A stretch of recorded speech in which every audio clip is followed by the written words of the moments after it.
চট্টগ্রামে বৈষম্য বিরোধী ছাত্র আন্দোলনের বৈঠকে হামলার অভিযোগ উঠেছে বৈষম্য বিরোধী ছাত্র আন্দোলনের আরেকটি পক্ষের উপর। শনিবার সন্ধ্যায় চট্টগ্রাম নগরীর ওয়াসা মোড়ে একটি অফিসে বৈষম্য বিরোধী ছাত্র আন্দোলনের মুখ্য সংগঠক আব্দুল হান্নান মাসুদ ও কেন্দ্রীয় সমন্বয়ক রাসেল আহমেদের সাথে শিক্ষার্থীরা বৈঠকে বসে। এ সময় অপরপক্ষ হামলা চালালে দুপক্ষের মধ্যে উত্তেজনা তৈরি হয়।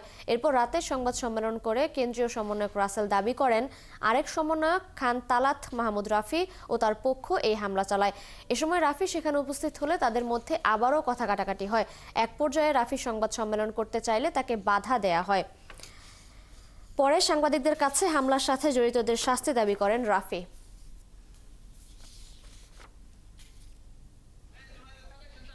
বাহির থেকে কে বা কারা ঢুকে হচ্ছে একটা অস্থিতিশীল পরিবেশ তৈরি করে এবং আমার যারা সহযোগিতা ছিল আমাকে সেভ করে তার পরবর্তীতে আমি দেখি যে এবং শুনতে পাই যে আমাদের যারা আহত ছিল তাদের উপরেও লাঠিচার্জ করা হয়েছে, আমাদের যারা সহযোগিতা ছিল তাদের উপরেও লাঠিচার্জ করা হয়েছে।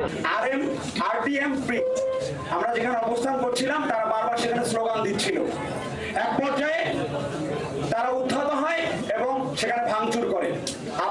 সেখানে সিসিটিভি ক্যামেরা রয়েছে এবং তারা বিভিন্ন মিডিয়া সংক্রান্ত কাজ করে, বিভিন্ন ডকুমেন্ট সংক্রান্ত কাজ করে।